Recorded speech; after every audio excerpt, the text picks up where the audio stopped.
はい。皆さん、こんにちは。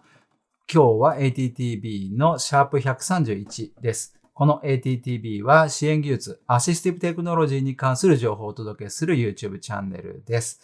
これまでね、130回分、過去の動画はこのチャンネルにアーカイブとして残っていますので、この動画が見終わった後にでも、ぜひご覧いただければと思います。障害種ごとにプレイリストも作ってありますので、ご自分の興味のある障害種なんかを見るときには、そちらのプレイリストもご利用いただければと思います。さて、今日131回目ですけども、何をテーマにしようかなと思っていたんですが、今回はこんなテーマで行ってみたいと思います。視線を使ったコミュニケーションアプリ Look to Speak、スマホをコミュニケーションエイドにする無料アプリの最新版というタイトルをつけました。で、Look to Speak っていうアプリの話をします。こんなアイコンのアプリです。Android 専用アプリになります。これね、Google が作っているアプリで、Android 専用に Google が作っているアプリなんですね。これ実はね、2020年にリリースされたアプリなんですよ。で、それがアップデートされて新しい機能が加わったので、今回改めて取り上げてみようかなと思ったというわけです。こんな感じでね、シャープ82、今日が131ですから、結構前ですけど、182回目の ATTB で、Look to Speak 紹介実はしています。これね、サムネイル見ていただいてもわかるかなと思うんですけど、僕手を机の上に置いて、スマートフォンと対峙してますよね。スマートフォンのこのインカメラ、前側についているカメラを使って、人間の正面にいる人の目の位置を捉えて、それを使ってスマートフォン自体を操作してコミュニケーションに役立てましょうと。でコミュニケーションって特に発語の方ですね。発信を助けるアプリっていうことになっています。いつものようにね、ターゲットユーザーの話からしようかと思うんですけど、今回の主なターゲットは視帯不自由で、かつコミュニケーション、発信が難しくなった人向けのテクノロジーということになります。で、コミュニケーションが難しい障害種って他にもいっぱいあるんですが、中でも視帯不自由ということになります。というのも、上司の機能が、使えますとかいう状態だったら筆談してもいいんですよね。たとえ喋れなかったとしても筆談をするとか、スマホに打ち込むとかして見せたらコミュニケーションって成立するわけですけども、もう機器を操作するのに使える部位がもうほとんどないですと。そういう時にじゃあどんな方法があるでしょうかっていうことを考えてみたいわけです。で、過去のね、ATTB ではスイッチを使ってスマートフォンとかタブレットを操作する。1個のスイッチとか2個のスイッチとか、少ないスイッチを使って、PC やスマートフォンを使う方法とかいうのはご紹介したことあるんですけども、それらのスイッチの操作も難しいみたいな状況っていうのも、当然あり得るわけです。例えば、AS なんかで結構病状が進んできた状態で、発語もかなり不明瞭になるとか、気管切開をしていて、発語そのものが不可能だっていう状態になった方、そういう方が、意思表出をするときには、やっぱり仕掛けが必要になるんですよね。重度障害者用意思伝達装置なんかとして発売されているものの中には、かなり高性能な視線入力機能を備えたものも存在してます。ちょっと額は高かったりするんですけども、非常に高性能でいろんなことができたりするんですが、今回紹介する Look to Speak は、その中でも高性能なものに比べれば機能的には結構劣るわけです。無料アプリですしね。それほどたくさんのことができるわけではなくて、決められたフレーズ、あらかじめ入力しておいたフレーズを呼び出して、そのフレーズを再生することができるっていうタイプのコミュニケーションエイドになります。定型文がいくつか発語できるだけでも、周囲の人への指示とかが出せるようになるので、生活の質自体はだいぶ変わってくるんじゃないかなと思います。で、3つ目に書いたのがシンボル写真の活用って書いたんですが、Look to Speak 以前紹介した時のバージョンっていうのは、こう、どのフレーズを発語するかっていうのを、こう文字で表示されている選択肢の中から選ばなきゃいけなかったんですね。ということは、日本語じゃなくてもいいんですけど、文字の学習が完了している人じゃないと使えないっていう。少なくともひらがな、日本語だったらひらがなの学習は完了しているっていう人じゃないと使えないことになってたんですけども、シンボルや写真を画面から視線を使って選ぶっていう機能が新たに加わったんですね。それによって、日本語の学習がまだ途中ですとか、言葉の学習がまだ途中です、文字の学習途中ですっていう方とか、な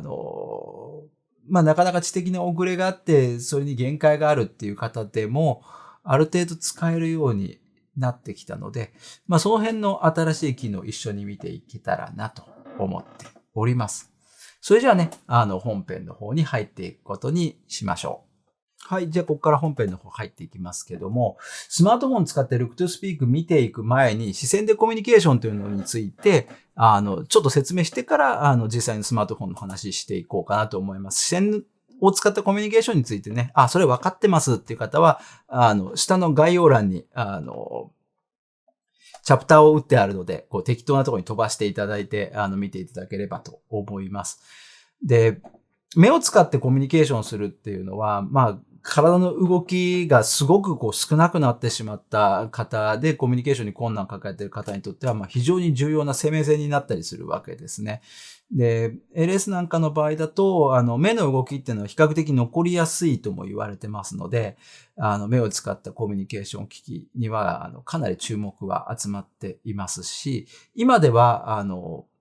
福祉制度の中でもきちんとカバーされるようになったので、線入力装置付きの意思伝達装置を普段から使っているっていう方もいらっしゃるんじゃないかなと思います。で、原理をたどると、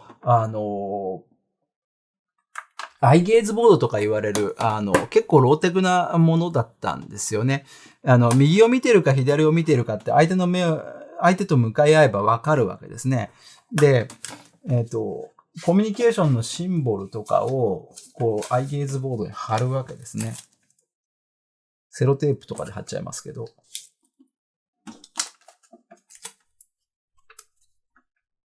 よいしょ。例えばこんな風にボードを用意してみます。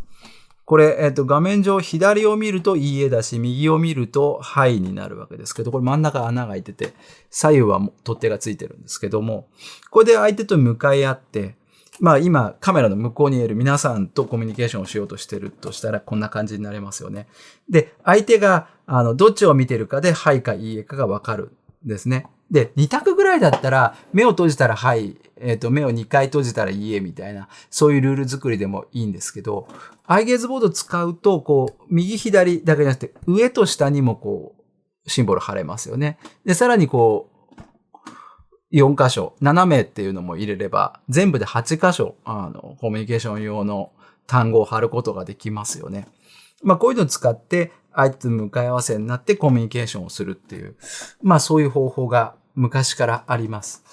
これは、コミュニケーションボード、割とちゃんとしたアクリル板で作ってあるやつですけども、学校とかでね、シンプルにやるんだったら、これ、クリアフォルダーですけど、クリアフォルダーに穴開けて向こうが見えるようにしたやつを使って、今日の天気は、なんて言って右見るか左見るかで、コミュニケーションするっていうことも、できたりします。こんなんでもいいですよね。透明の下敷きを用意してそこに穴開けてもいいと思います。穴開いてなくても透明の下敷きだったらいいんですけど、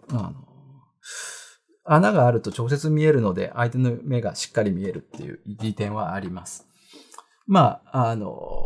下敷きよりはクリアホルダーの方が穴が開けやすいっていうね、利点もあるかなと思います。こういったものが源流になってるわけですよね。で、コミュニケーションボードって日本だと、50音表が透明の板に印刷されてて、どの文字を見てるかで文字を綴っていくっていう、透明文字盤って言われてるようなコミュニケーション方法なんかもよく、取られますよね。電気がなくても使えるし、コンピューターいらないし、壊れないし、とてもスマートな方法だと思うんですけども、誰かが動かしてくれないと、コミュニケーションできないっていう課題はありますし、フレーズが長くなってくると、覚えてるのが大変っていう問題があったり、もします。あとなかなかね、操作になれない、支援者と本人と両方結構練習が必要だったりして、なかなか上手に使えないんですよね、なんていう声もちょっと聞いたりとかはします。50音表ってやっぱ選択肢がね、圧倒的に多いので、2択とか4択とかだったら割と、スムーズにいくんですけども、選択肢が増えれば増えるほど、微妙な目の向きを、見極めなきゃいけないので、難しくはなっていきますね。ただ、こうして視線を使って、どっちを見てるのか、どこを見てるのかっていうのを使ってコミュニケーションするっていうのは、ローテクな方法で昔から行われています。で、最近ではそれが、線入力装置っていうのをコンピューターに接続することで、専用のパッケージ品として販売されているものもあります。この後ね、概要欄のところに、アイトラッキングに対応している、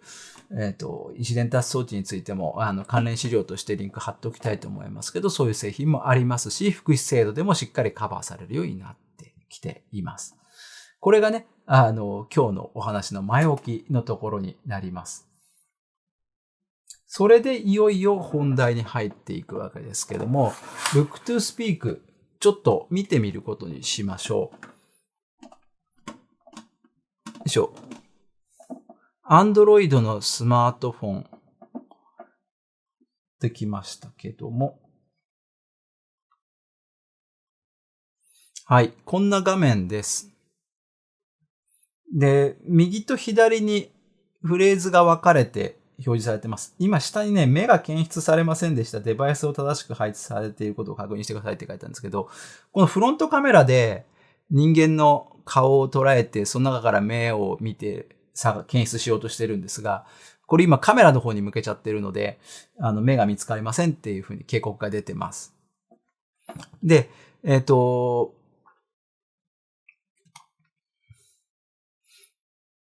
右と左にフレーズがいっぱい書いてありますよね。こんにちは、ありがとう、素晴らしい、OK、お名前を教えてください、お元気ですか、もう一度言ってくださいとか、はい、いいえ、そうかもしれません、お願いです、助けが必要です、テレビをつけてください、音楽をかけてくださいとか、いろいろ並んでますよね。この中で、例えば、はいって言いたかったとしますよね。はいっていう言葉を発信したかったとしたら、右側に含まれているので、正面に来て右側を見ます。今手で操作しちゃいますけどね。で、そうすると右側に今まで入ってたフレーズが左右に振り分けられてもう一回表示されます。で、はいを言いたいので、ここにあるわけですが、これまた右側にあるので、右を見ます。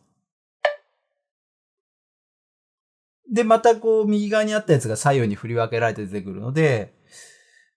はいは今度右側にありますから、また右を見ます。で、いよいよ2択になって、はいかいいえだけになりましたけど、はいはまた右にあるので、また右を見ます。そうすると、はい。はいっていう言葉が発語できるわけですね。で、これ、登録されているフレーズは、後から自分でいくらでも追加することができます。後でね、追加するところを見ていただこうと思いますけども、フレーズが増えれば増えるほど選択の数は増えます。で、実際にじゃあ、アイトラッキング使ってみることにしましょう。で、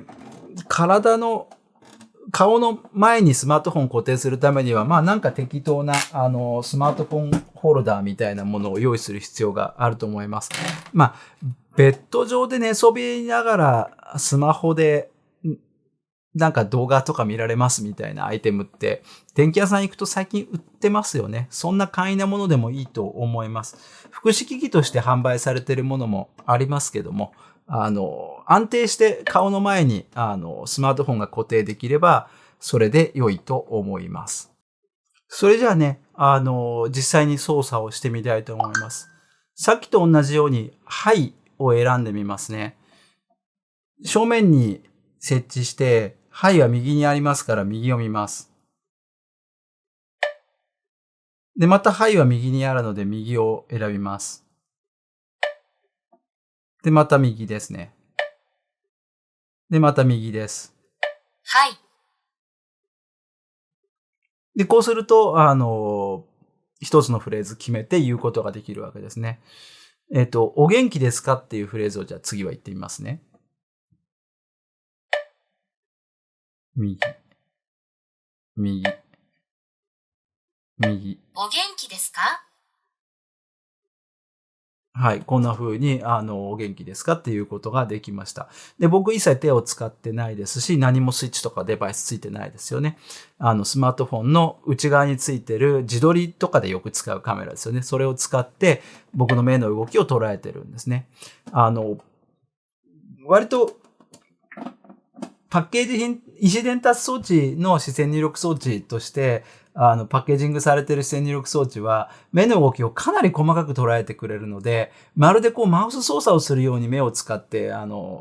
パソコンを操作することができるんですけども、この Look to Speak はもっと割り切った使い方をしていて、右を見てるか左を見てるか、あと上を見てるかも捉えてますけども、左右と上にしか反応しません。なので、何かフレーズを見てるとそれが決まるっていうわけじゃなくて、もう右か左っていう。これは内側についてるカメラの性能の限界がこのぐらいかなって、確実に操作できるのはそのぐらいかなっていうところで、折り合いをつけてるんだと思います。技術的には結構いい割り切りだなと思ってますけどね。もう一つぐらいフレーズ言って、上を見るっていうのもちょっと試してみることにしましょう。じゃあ、音楽をかけてくださいを言ってみましょうか。右、左、右、右。音楽をかけてください。こんな風に言うことができます。で、これ、常にこいつが目の前にあると反応しちゃうので、一回こいつを休ませたいと思ったら上を見るんですね。そうするとスヌーズって言って、お休みモードに入ります。で、説明ここに画面上に出てますけども、左を見てから右を見ると、スヌーズ状態が解除されて、もう一回操作できるようになります。こういう感じでね、また入力できるモードに戻ってくるわけです。で、先ほども言いましたけど、ここに並んでいるフレーズっていうのは、あらかじめ支援者の方が、入力していくことになります。今メニュー出しましたけども、フレーズ集の編集っていうところを選ぶと、ここ入力されているフレーズがこんな風にいっぱい並んでるわけですね。で、それ以外にも支援者向けの機能がついてて、セットアップヘルパーって書いてあるところを押すと、内側についたカメラでどの範囲が捉えられているかっていうのが表示されてるんですね。でそれを使って、正しく正面にカメラが設置できているか、スマートフォンが設置できているかっていうのが、これを使ってセッティングできるわけです。で、発語がただできるだけじゃないかと思うんですが、発語できるだけで、支援者との関係がちょっと変わってくるっていうのもありますし、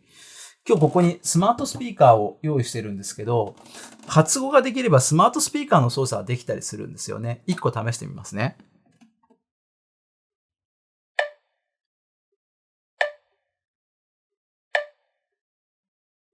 OK Google、今日の天気は？土曜日の新潟は最高気温31度、最低気温22度で晴れ時々曇りでしょう。はい、こんな風に、お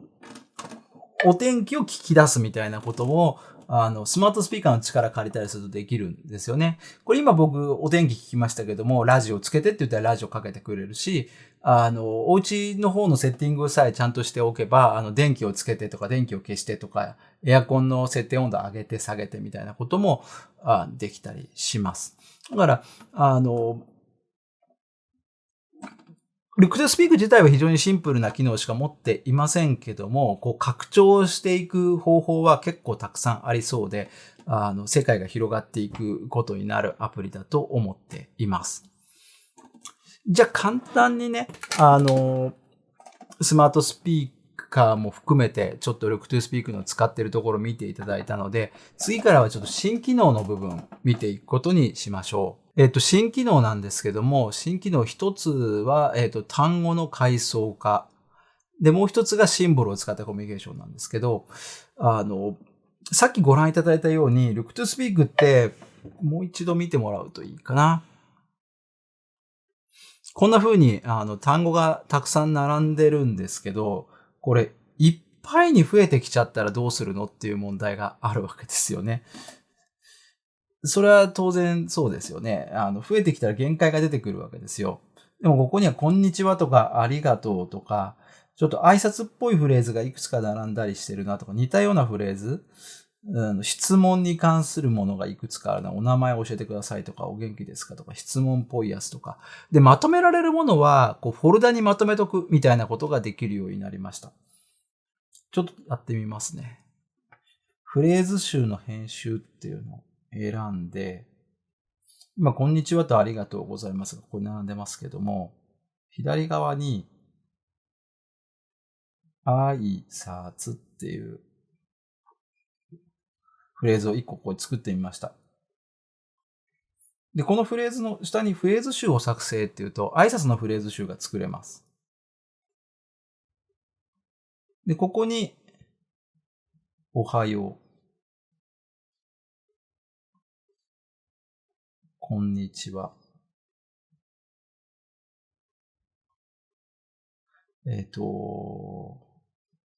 さようなら、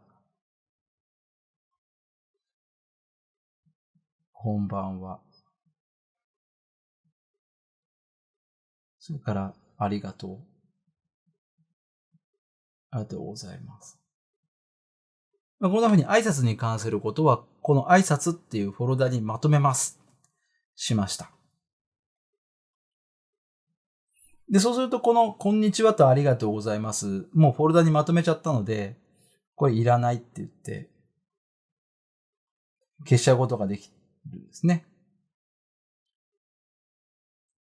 そうするとちょっとここがフレーズ集すっきりしましたよね。で、挨拶っていうのがフォルダになっているので、色がちょっと違って表示されます。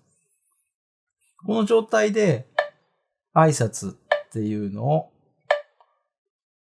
選ぶと、こんな風に先ほど設定したフレーズ集がまた左右に分かれて表示されるんですよね。で、この中から、こんばんは。とかを選べば、今僕手で操作しましたけど、これもちろん目で操作できます。この状態で、単語を増やしていけば、体に関することとかいうフォルダを例えば作っておけば、そこが痛い、ここが痛いみたいなフレーズをいっぱい入れておくことができたりとか、あと体調に関することでもいいですね、名前はね。あと、人の名前とかを入れておくと、家族の名前を、それで呼ぶことができたりとか、とにかくフォルダに整理するっていうことができるようになったわけです。これ、一つ重要な進化だと思います。で、もう一つ、大きく変わったポイントが、シンボルを使ったコミュニケーションっていうふうに書きました。これも見てもらった方がいいですかね。よいしょ。はい。Look to Speak。どちらも Look to Speak が動いている Android のスマートフォンです。機種が違うので、右側の方がちょっとでっかいですけども、左側のスマートフォンでも Look to Speak が動いてます。こっちの Look to Speak、絵がついてますよね、全部。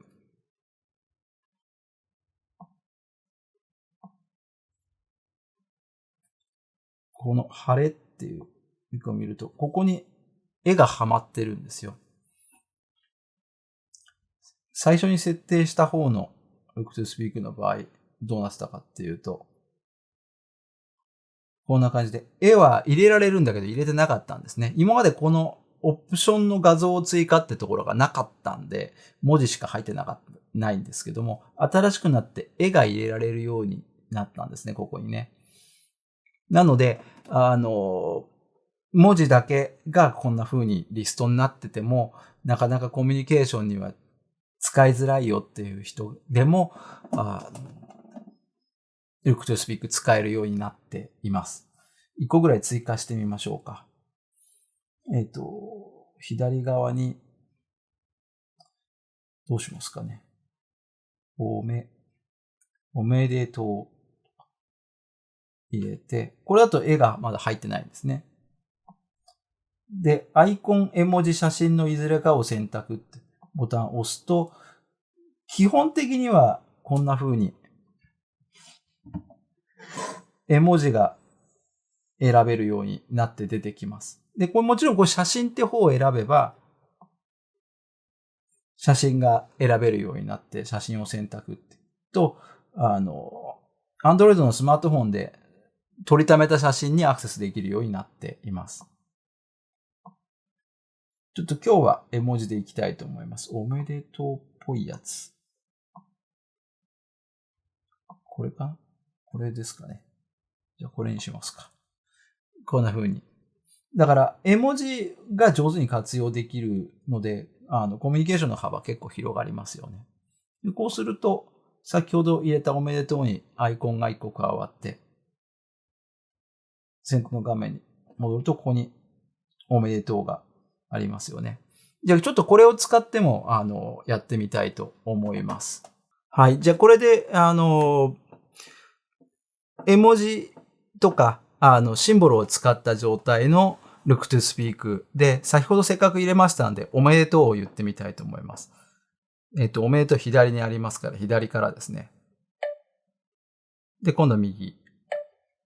おめでとう。で、シンボルがついている、フォルダーも作ることができるんですね。で、挨拶に関しては挨拶のフォルダに入ってます。それも開いてみますね。左側にありますから左見ます。で、また左側にあるので左見ます。で、また左側にあるので左見ます。で、そうすると挨拶のフォルダが開いて、その中にある挨拶がまたシンボルで出てくるので、おやすみなさいにしましょうかね。左。おやすみなさい。こんな風にね、シンボルを使っても先ほどの日本語の文字列だけが書いてあった時と同様に操作することができます。もちろん、シンボル、絵が入ったり写真が入ったりすれば、あんまりたくさんのフレーズを詰め込むことはできなくなるので、左右に3個ずつぐらいしか入らなくなりますけども、フォルダなんかを上手に使ったりすれば、だから最初は、そんなに多くのフレーズを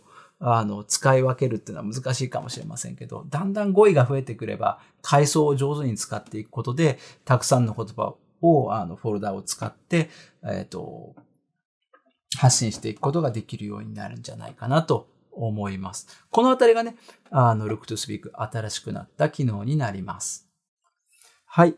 Look to Speak 今日見てきましたけど、いかがでしたでしょうか？Look to Speak っていうのは Google が作った、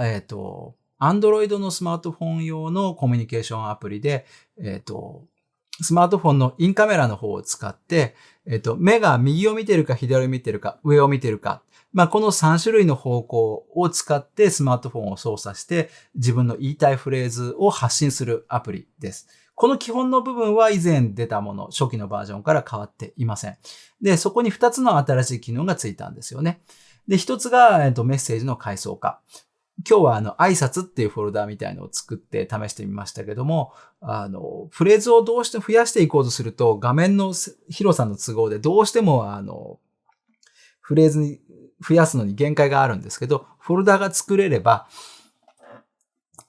さらに多くの言葉をまとめて、置くことができますから、フレーズを増やすことができますよね。あと探すのも早くなると思うんですよね。あれどこにあったかなっていうふうに探すのも、フォルダにきちんとまとまっていれば、より素早く取り出すことができるようになるというわけです。で、もう一つ変わったのが、シンボルの利用ですね。今日は、絵文字使いましたけども、写真のフォルダに入っている画像だったら何でも使えますから、誰かの顔写真とかを使ってもいいと思いますし、コミュニケーション用のシンボルってね、いろんなものがあります。今日僕はドロップスっていうシンボルを使ったバージョンをこちらのスマートフォンで使ってみましたけども、まあそういうコミュニケーション用のシンボル、よく使っているものなんかをそこに当てはめて使うこともできるわけです。なので、日本語に限らず文字の学習の途上にあるような人、文字の学習が完了していない人でも、Look to Speak、いよいよ使えるようになったというわけです。